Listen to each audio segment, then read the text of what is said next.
So stress is something which is a body's reaction to harmful situation. It's a way like when your body feels threatened, it will there is a chemical reaction, and then it tells you whether to fight or to flight. So we have that stress reaction is fight or flight, means either you face it or you try to run away from it. So, and stress means different things to different people. It may be a very little minimum amount of stress to somebody else. And in the same situation, another person's reaction would be very extreme. So let's learn how to handle this. And a small dose of stress is always there and good to handle also for the body. But extreme stress can make you fall into, we'll see what are the conditions that could lead to extreme stress would lead to, and then how food can help you to control and to improve your levels of handling out these stress situations. So what are the symptoms of stress? Because we know it could affect us emotionally, physically, even our cognitive thinking, the behavior. So let's learn into first a little bit, throw a light into the emotional symptoms, which would become, you get agitated, you feel very stressful, and you don't know what to say. Sometimes you say things you don't want to say. That's also a emotional response. And feeling very overwhelmed, you feel you're not in control of the situation, and you have difficulty relaxing, quieting down the mind, and you feel bad about yourself. Basically, you feel you're not able to handle, you're lonely, and you try avoiding the situation. So that's like a flight situation, and that's an emotional response to stress. Now let's look into the cognitive response. The mental responses is constant worry, forgetfulness, and inability to focus. And now we'll look into the physical symptoms would be low energy, headaches, stomach upset, chest pains, insomnia, frequent cold and coughing, loss of nervousness, shaking, dry mouth, even clenching of the fist and grinding of the teeth at night time. And then lastly, let's see into the behavior reaction. So behavior would be first thing you would notice is change in appetite, and you try avoiding responsibility. Your behavior is not what used to be normally, and there is more of dependency in people who consume more alcohol, drug dependency, cigarette, and exhibiting nervous behavior. So nail biting and fidgeting, pacing around, all these are behavior changes. So let's see into the long-term consequences of stress. A little stress is good, like when you wake up and you're a little late and you feel a little stressed out. Oh, I'm late for a meeting. You try to rush up. So that's your way of coping up and trying to be in time. So that's a very little minimum stress, and then you try to cover it up and you kind of face it. But what happens when the stress is very long term and it's beyond your body to react and control? Then it leads to various health problems. So it could be first is, imagine your heart. So your heartbeat is pulsing, your heart is pumping out more. This leads to more mainly high blood pressure, heart diseases, and then it's obviously obesity also is one of the issues that we face. People in nowadays reach out to food to control their stress levels. They feel that is very calming, that is like kind of making them feel better. And skin and hair problems also. So there are breakouts on the skin, loss of hair, and gastrointestinal problems. So we mostly see IBS patients, we see indigestion, we see them constipated, or there's an irritable colon, and also heart diseases, like we said. And then we have mental health issues also, which may be depression or extreme anxiety and panic attacks. So I just touch base a little bit on what are the stressful reactions that your body would show you. So how to identify stress.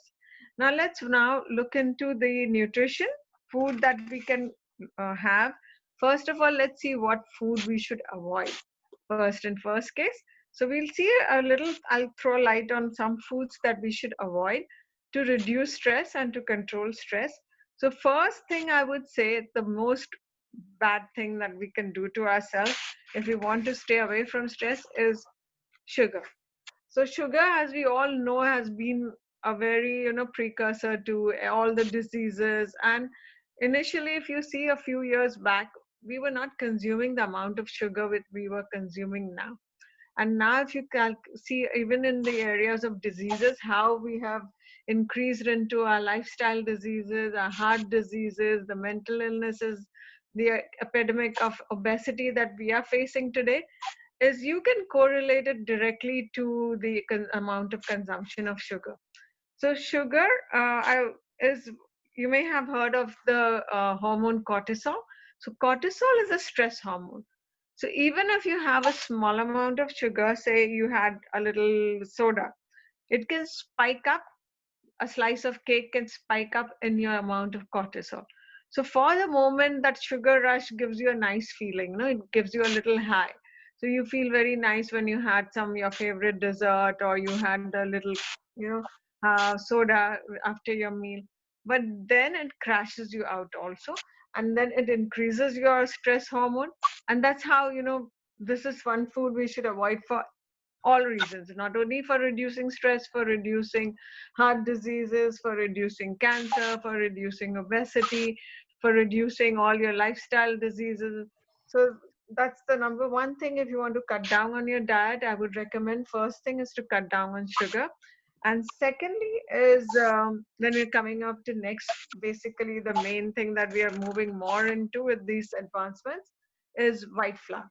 So all the white products that we have in our, we eat bread, bagels, burgers, all these products are actually spiking up your sugar levels when you consume them.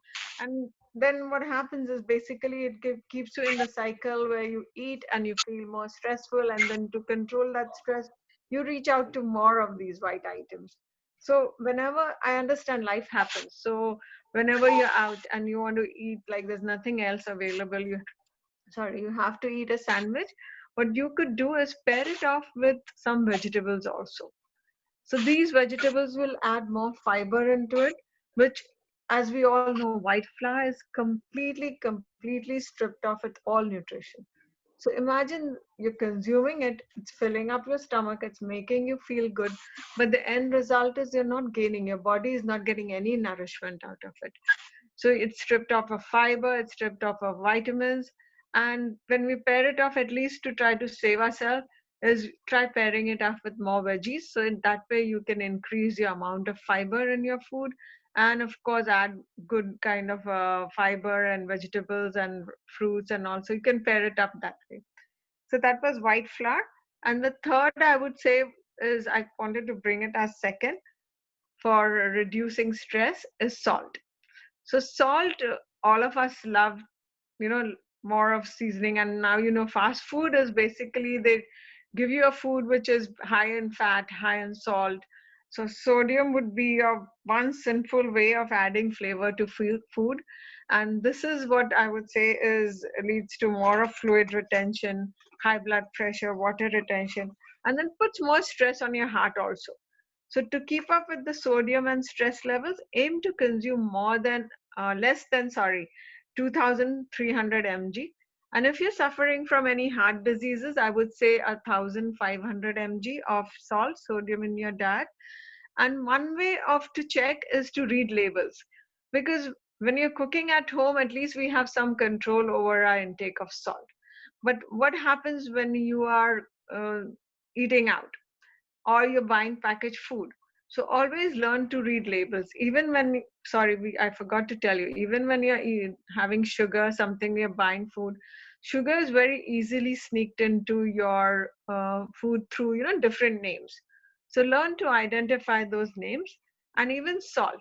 So salt, you feel, oh, I don't add too much salt. But what about the salt in your salad dressing, the salt in your, the flavorings that you use, and even in the packaged food, the broth that we use, the low. So try to use low sodium sauces and dressings when you're buying out from the grocery store.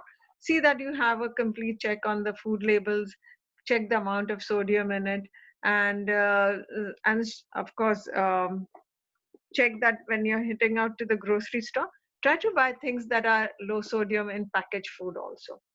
And the other thing that I would like to recommend is you skip out completely is processed meat. So processed meat would include all the deli meats, the hot dogs, the sausages, something these are tasty, they last long on the shelf. And to make them last long on the shelf, they're added with more preservatives. So imagine more salt going into it, more sugar going into it.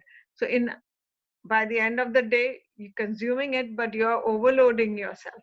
And all this adds an overload on your system, and it increases, pushes up your stress levels. And then to control, to reduce the stress levels, you again reach out to food, which will eventually again add more stress to your body. So try to cut down on processed meat, sugar, salt, alcohol, we just spoke of. And then that's it. And lastly, I would say caffeine. So coffee is like a go-getter for everybody. So remember that's a stimulant. And remember one thing in mind, whenever you feel you're low on energy, you reach out to coffee, you're stimulating your body. So what happens is you're not using your body potential to the maximum. You are dependent on one stimulant, and then it forms a habit. But I would say 1 or 2 cups is not a habit forming.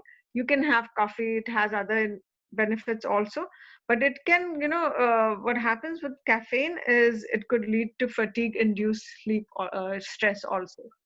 So it affects your sleep, and then of course it's a cycle, then to break that cycle becomes very difficult. So one thing again we would recommend is no caffeine. And then lastly is fried food. Sixth thing is fried food. Now imagine a fried food is what?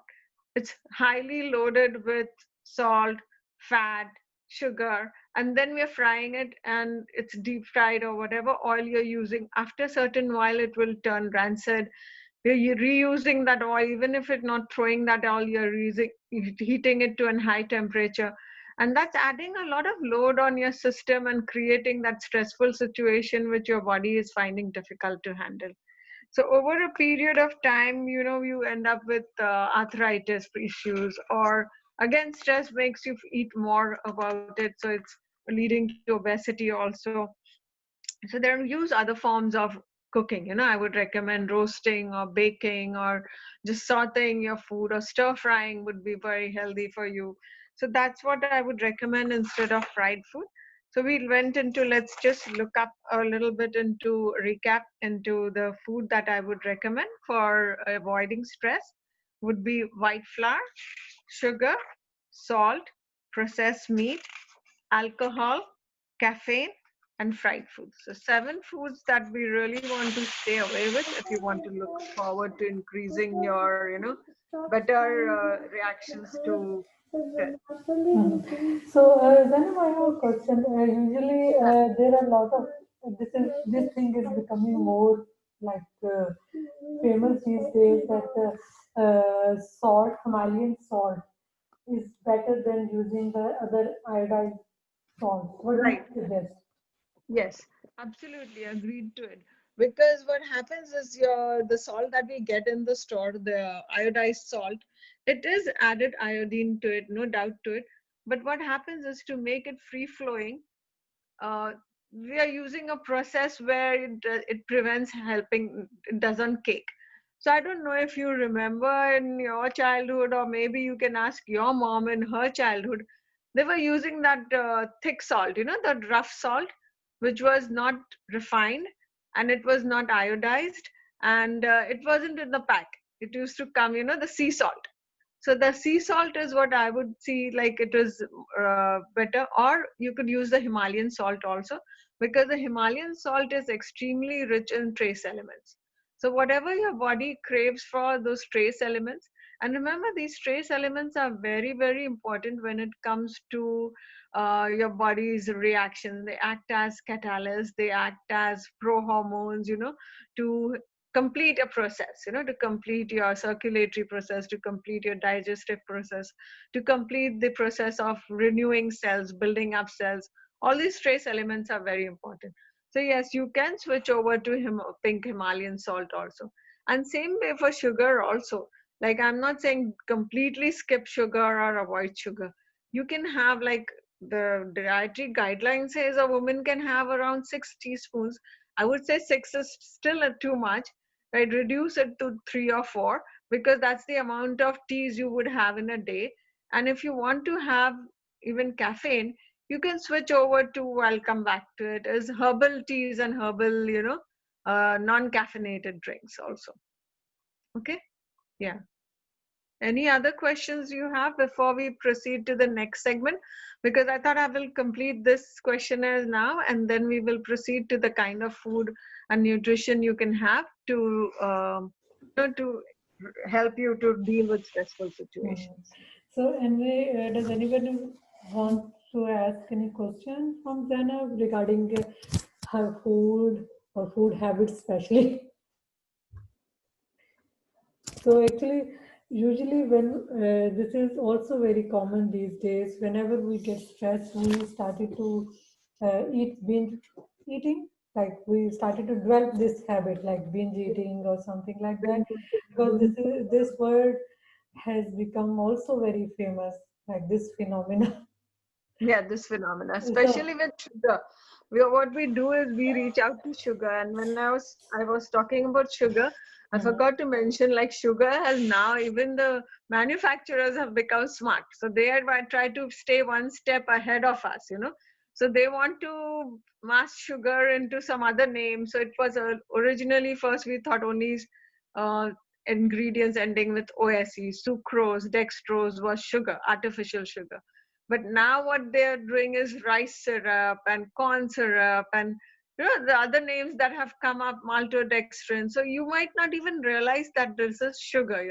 It's like given us such a nice name that you feel okay, this is okay for me. This is not as worse as sugar would be, refined sugar would be. So yes, that also one thing you have to be careful when you're shopping in the grocery store is mm, how to avoid sugar. Like how to mm, recognize that this is sugar for you. mm. That So I yeah. think there is no question. We can move to the next section. Okay. So the next section is what kind of food would help you to reduce stress. So the first segment we covered about 7 food items which will increase your stress load.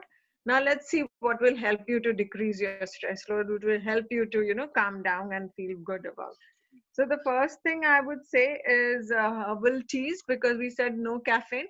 So non-caffeinated herbal teas, which are like lavender, chamomile, these are more relaxing. So imagine like holding a cup of warm tea in your hand, and then you keep sipping on it. So these are more relaxing. It helps you to feel better. It improves your cognitive thinking also. It makes clears up your mind, removes that fogginess from your mind.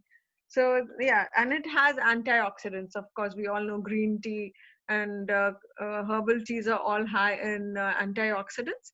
So these antioxidants are like your soldiers. They help you fight the bad stress cell creating situations. So these will protect your body and your mind also. And the second thing I would say, surprisingly, you would find it nice to hear, is dark chocolate. And when we talk of dark chocolate, don't confuse it with those, the sugar bars that you get in the stores. I'm talking about nice, good quality, small piece of dark chocolate, which is high again in antioxidants. So this will protect your heart, it will protect your cells, it makes you feel all good also. So dark chocolate will also help in lowering the stress hormones in your body. And it's also important when you choose dark chocolate, choose it of a high quality, like a better quality. Rather than have one small piece of good quality thing than have something which is of no use to your body. Okay. Now, when we talk of white bread, when we said, earlier segment, avoid white bread and white stuff. So what you have in place of that is whole grains, because whole grains, remember, they are rich in fiber, they're rich in B complex.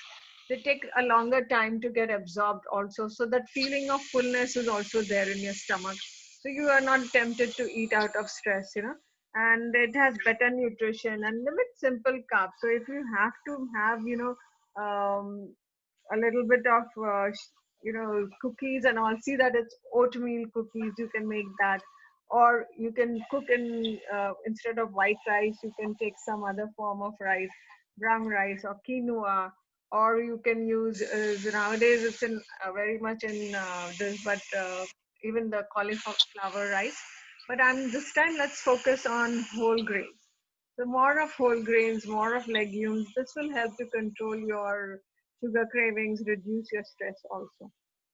And then the other thing that will help boost your intake, depending of stress, is fish.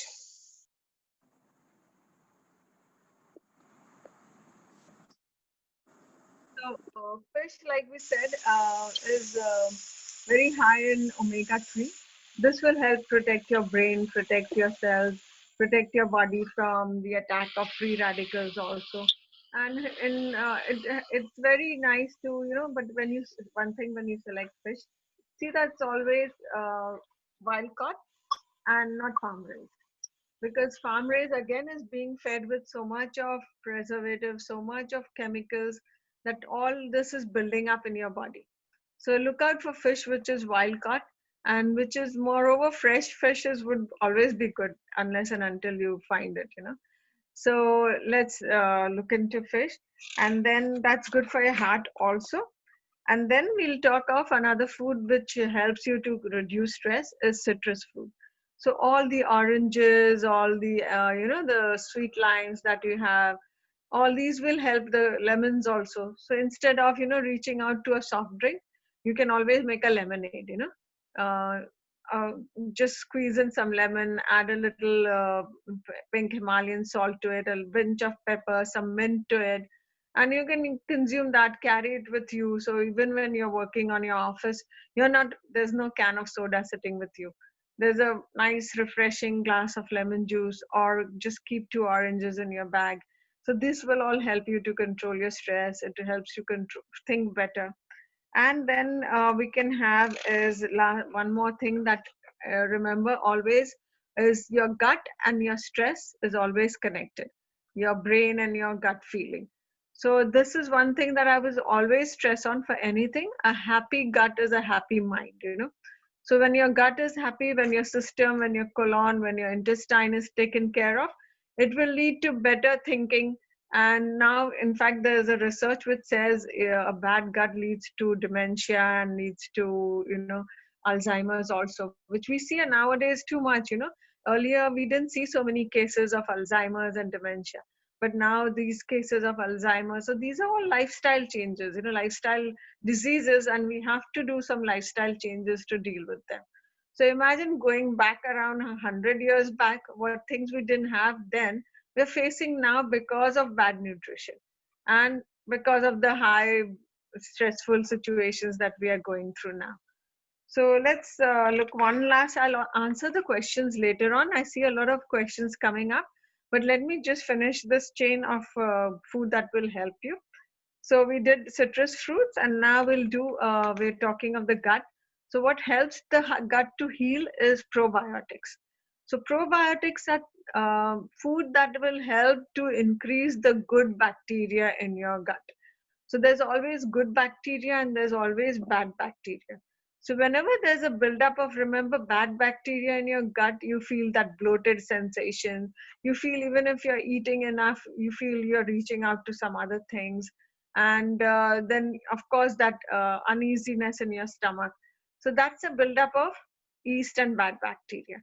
So just let's, you know, calm down and bring your gut levels to a normal flora to bring back that all good bacteria.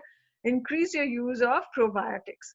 So probiotics would be some fermented food, so yogurt, but try to have homemade, because again, when you go to the store and get your yogurt, that is again, check the sugar label on it.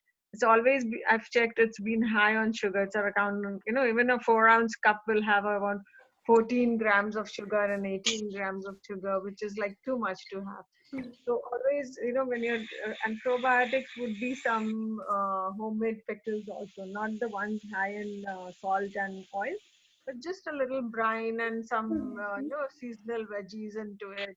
So that is also very good for the gut. So we probiotics.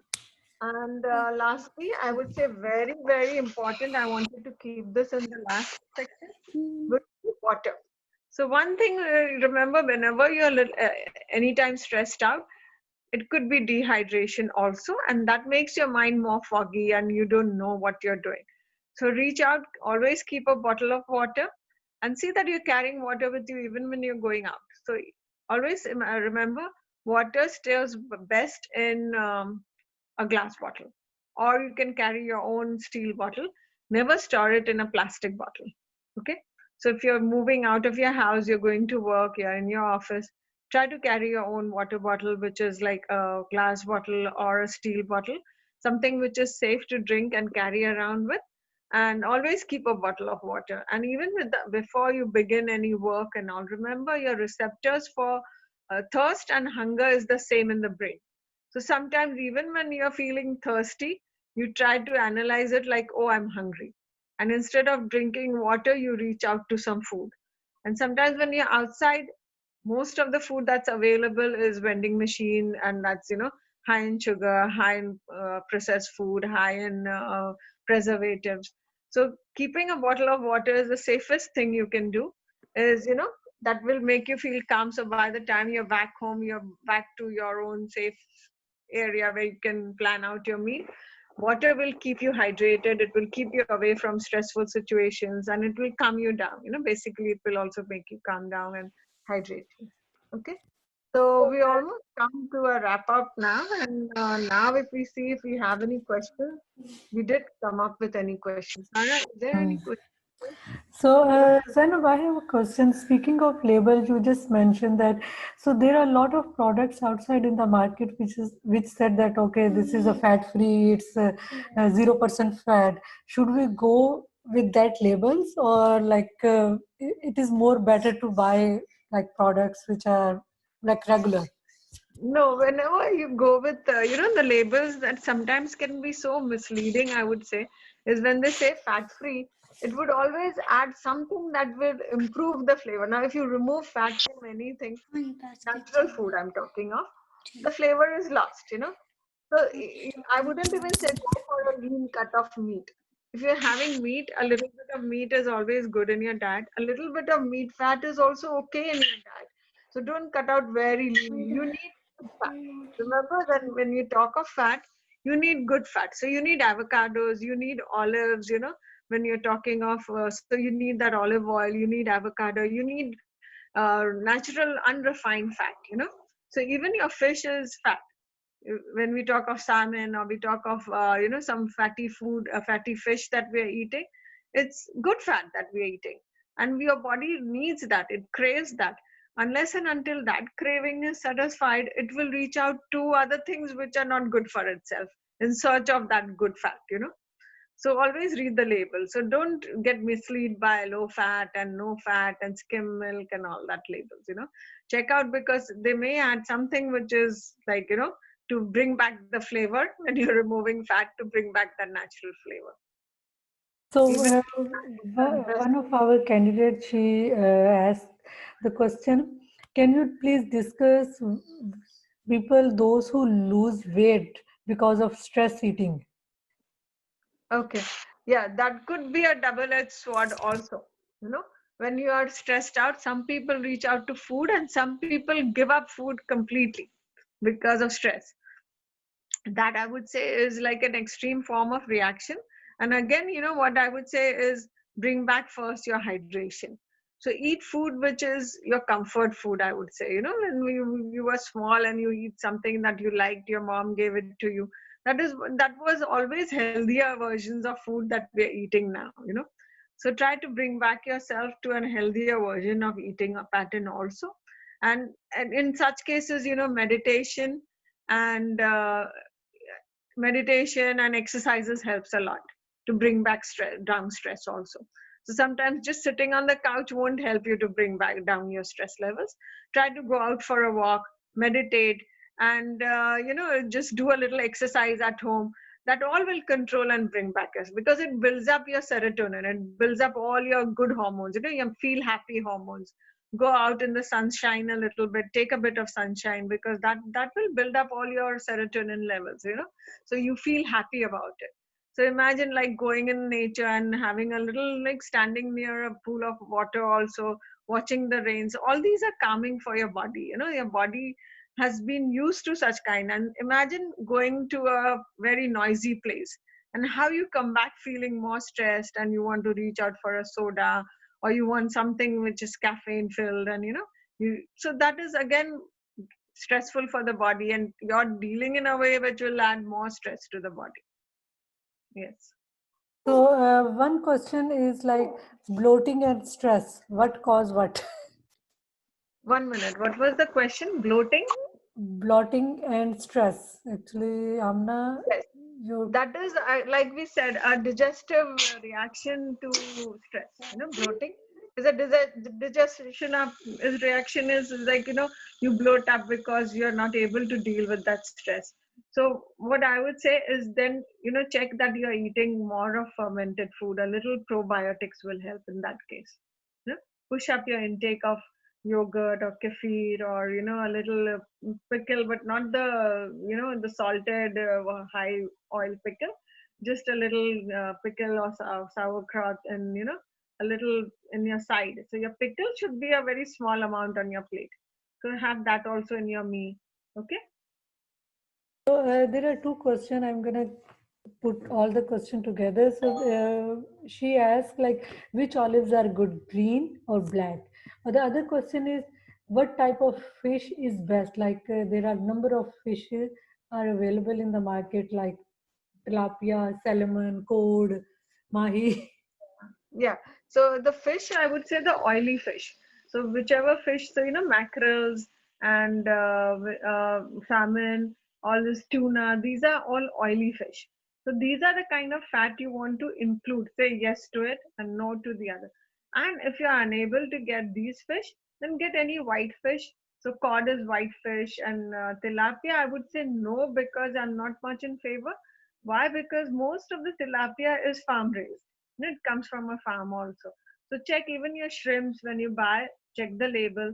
Where is it coming from? What is the sauce? If it is coming from a farm raised sauce, I would say no to it.